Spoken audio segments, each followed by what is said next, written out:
આજે જે આપણે ભણવા જઈ રહ્યા છીએ એવા દાખલા ભણવા જઈ રહ્યા છે જે નવોદય પ્રવેશ પરીક્ષામાં પૂછાઈ શકે. જો કે આપણે દરરોજ એવા દાખલા સોલ્વ કરવાનો પ્રયત્ન કરીએ છીએ કે જે નવોદય પ્રવેશ પરીક્ષામાં પૂછાય, અને જ્યારે આ ટાઈપ્સના દાખલા આપણી પરીક્ષામાં આવે, આપણે જ્યારે સોલ્વ કરવાના હોય વેન્સી, ત્યારે બેટા આપણે એને ધ્યાનથી સોલ્વ કરી શકીએ, હે ને? તો જે પણ દાખલા હું તમને શીખવાડું છું તમારે ધ્યાન આપવાનું છે, સમજવાનું છે, અને જો કોઈ ડાઉટ લાગે તો જસ્ટ રેઝ યોર હેન્ડ અને મને પૂછી લો કે સર નથી આવડતું અથવા આ ડાઉટ છે. તમે બધા રેડી છો? મસ્ત અદાબ મારી અને ટટ્ટાર બેસી જાઓ. એટલે આજના દાખલા આપણે શીખીએ. સૌથી પહેલો દાખલો છે સંખ્યા 93652 માં 6 ની સ્થાન કિંમત અને 2 ની દાશની કિંમતનું ગુણનફળ એ તેમના ભાગફળ કરતા કેટલું વધારે છે. દાખલો બહુ અઘરો નથી, બસ એને સમજો તમે શું કહેવા માંગે છે. તો ફર્સ્ટ ઓફ કે 93652 એક સંખ્યા આપી છે જેમાં આપણને 6 ની સ્થાન કિંમત કીધી. શું કીધું? 6 ની સ્થાન કિંમત. પહેલા બેટા આપણે એની 6 ની સ્થાન કિંમત લખી લઈએ. તો 6 કયા સ્થાનમાં છે? તો એકમ, દશક અને 100 માં. એટલે બેટા 6 ની સ્થાન કિંમત 600. 6 ની સ્થાન કિંમત કેટલી? 600. પછી આગળ કીધું છે 2 ની દાશની કિંમત. તો કોઈ પણ સંખ્યાની દાશની કિંમત તે સંખ્યા પોતે હોય. કોઈ પણ સંખ્યાની દાશની કિંમત તે સંખ્યા પોતે હોય. ત્યારબાદ આપણને કીધું ગુણનફળ. શું કીધું આપણને? ગુણનફળ. ગુણનફળ એટલે બેટા આ બેનો ગુણાકાર કરવાનો. શું કરી દેવાનો? ગુણાકાર. તો 600 ગુણ્યા 2 કરીએ તો કેટલા થઈ જાય? 1200. 600 ગુણ્યા 2 કરીએ તો આપણો જવાબ આવે 1200. પછી ગુણનફળ કરી લીધું અને તેમના ભાગફળ. ભાગફળ એટલે બેટા ભાગાકાર કરીએ ને તો આપણને ભાગફળ મળે. શું કરવું પડે આપણે? ભાગાકાર. તો ભાગાકાર કરી દઈએ આપણે. 600 ભાગ્યા 2. 600 ભાગ્યા 2. 600 ભાગ્યા 2 કરીએ તો આપણો જવાબ આવે 300. કેટલો આવે બેટા?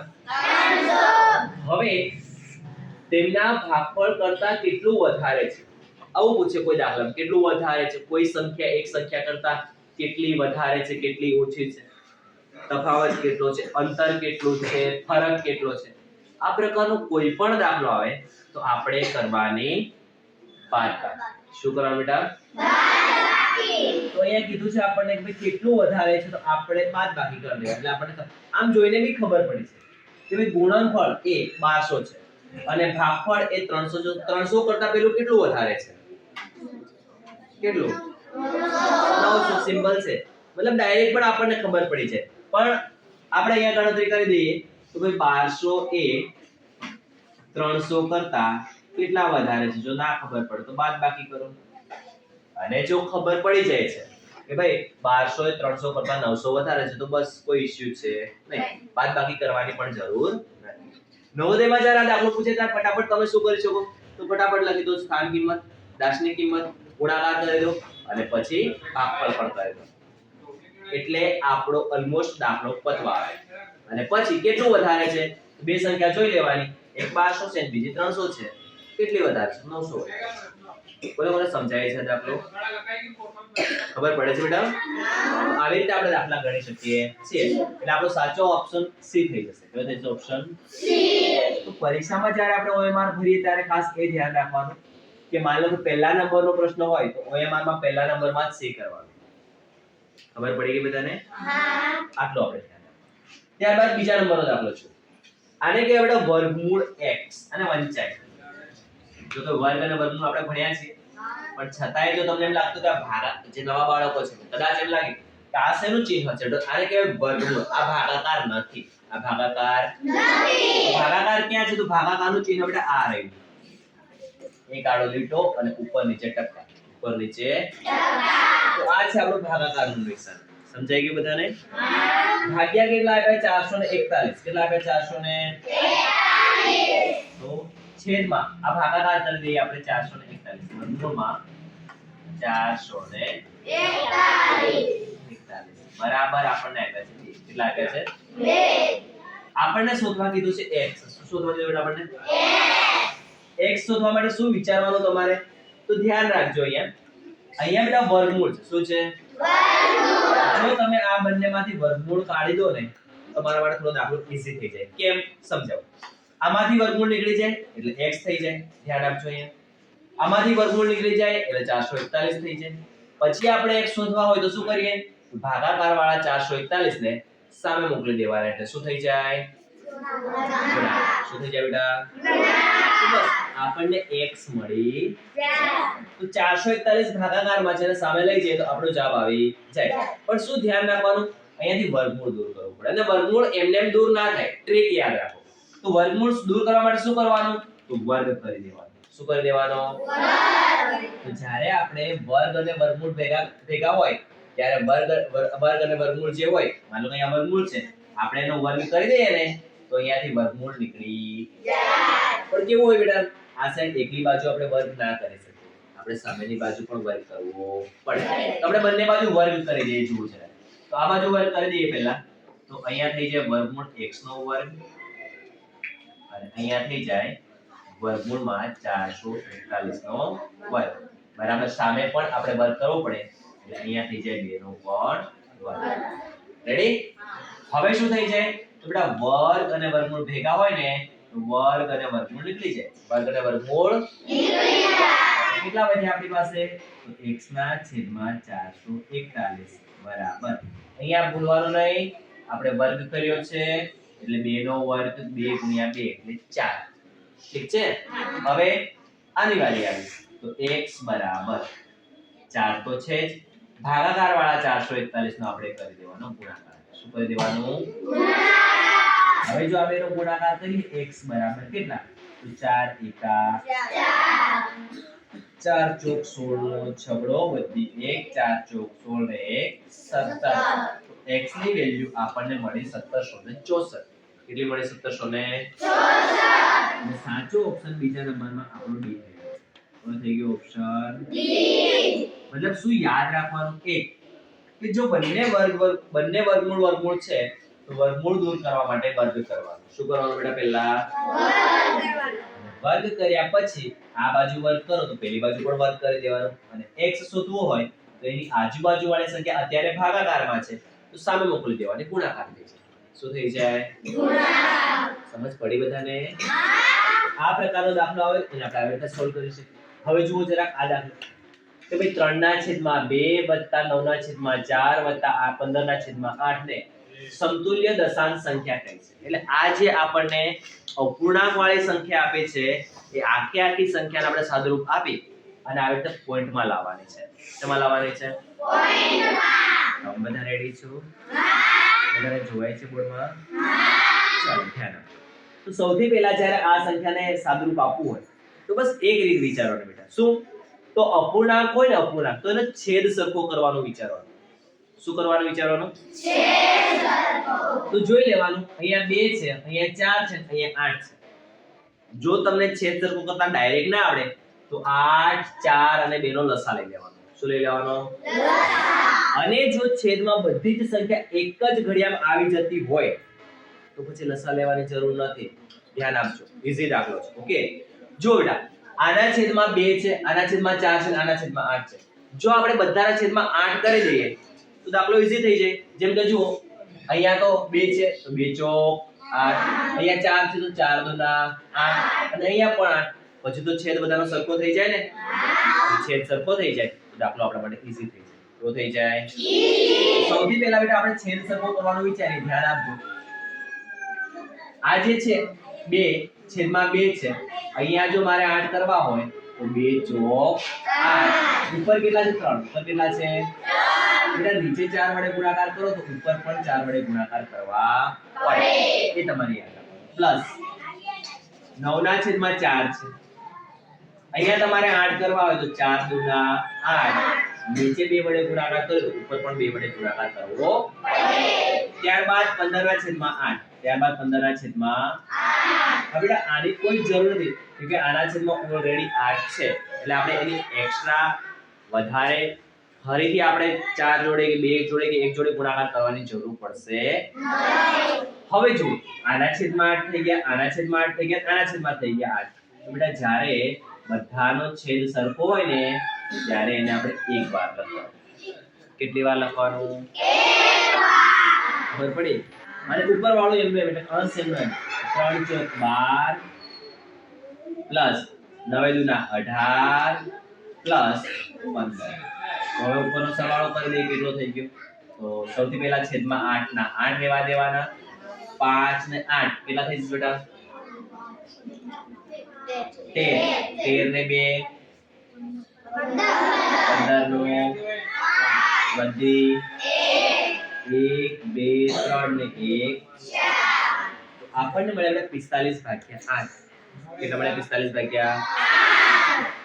હવે ખાસ ધ્યાન રાખવાનું, આવો તો કોઈ ઓપ્શન છે એટલે આપણે કરવો પડશે 45 અને 8 નો ભાગાકાર. શું કરવું પડશે આપણે? 45 અને 8 નો ભાગાકાર. થોડા સીધા બેસી જાઓ મારા વાલાઓ. અને આ બાજુ બેટા ધ્યાન. તો હવે આપણે આનો ભાગાકાર કરી લેજો 45 ભાગ્યા 8. તો સૌથી પહેલા તો 8 પંચા 40. 5 બાકી કરીએ.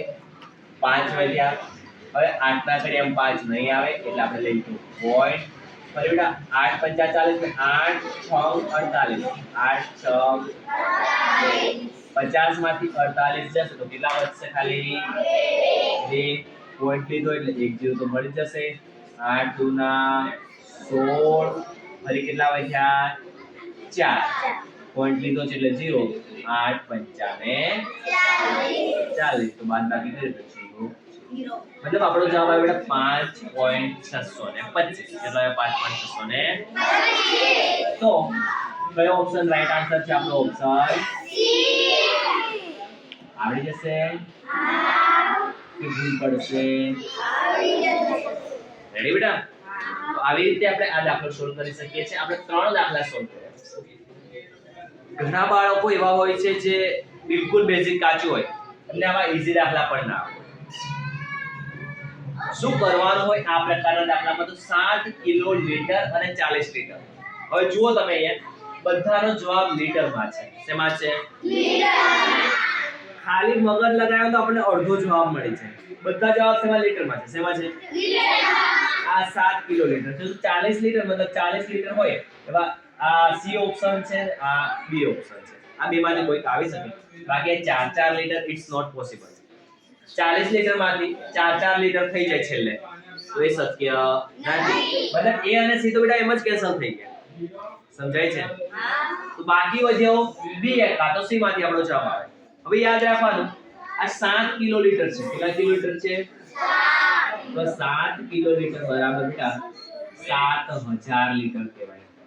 1 કિલો લીટર બરાબર 1000 લીટર. 1 કિલો લીટર બરાબર 1000. તો 7 કિલો લીટર બરાબર 7000 લીટર અને બીજા 40 લીટર. બીજા કેટલા લીટર? 40. તો આ બેને ભેગા કરીએ તો 7000 અને 40. 7000 અને 40. આપણો જવાબ આવે 7040 લીટર. બરાબર? આ દાખલામાં સમજ પડી છે બેટા? Okay, ready? આવડી જશે કે? તો ચોથો દાખલો પણ આપણને આવડી ગયો. હવે પાંચમા દાખલામાં થોડુંક મગજ લગાવવું પડે આપણે. જો કે જેટલું સમજીએ એટલો અઘરો પણ નથી. બસ ખાલી ધ્યાન રાખો. અપૂર્ણાંક 3/5 ને દર્શાવવા માટે નીચેની આકૃતિમાં કેટલા ભાગ છાંયાંકિત કરવા પડશે? એટલે 3/5 દર્શાવવું હોય તો આપેલી આકૃતિમાં કેટલા ભાગમાં રંગ કરવો પડશે? કોણ કહેશે મને? આવડે? 8. બીજું કોઈ? 8. બીજું કોઈ? 6. બીજું કોઈ? આવડે? 8. બીજું કોઈ? 8. 6. બીજું કોઈ? 6.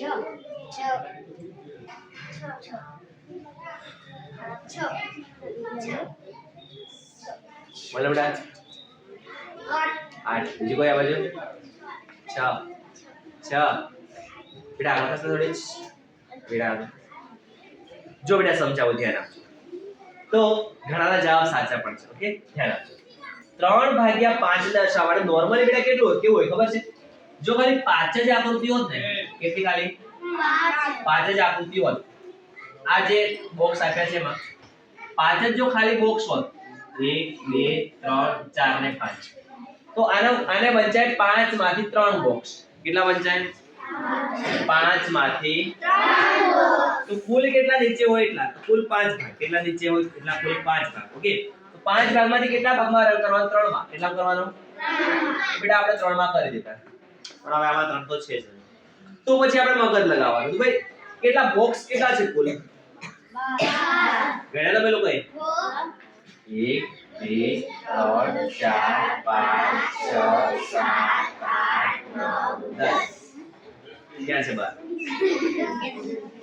10 જ છે કેટલા છે બેટા 10 હવે જુઓ તમે કુલ કેટલા બોક્સ છે 10 કેટલા છે 10 જો કે હોવા કેટલા છે 5 કેટલા હોવા છે 5 એનો મતલબ કે 5 ના ડબલ બોક્સ છે નીચે જેટલા છે ને એના કેટલા છે ડબલ ઉપરના પણ ડબલ કરવા પડે ઉપરના પણ શું કરવા પડે ડબલ એટલે બેટા ધ્યાન આપજો અહીંયા 3 ના છેદમાં 5 એટલે 5 દુના 10 બોક્સ કર્યા તો 3 દુના કેટલા થાય 6 ના છેદમાં 10 તો શું ધ્યાન રાખવાનું તો કુલ 10 ભાગ છે કુલ કેટલા ભાગ છે 10 એમાંથી આપણે રંગ કેટલામાં કરવાનો 6 માં એટલે 6 આપણો રાઈટ આન્સર થઈ જાય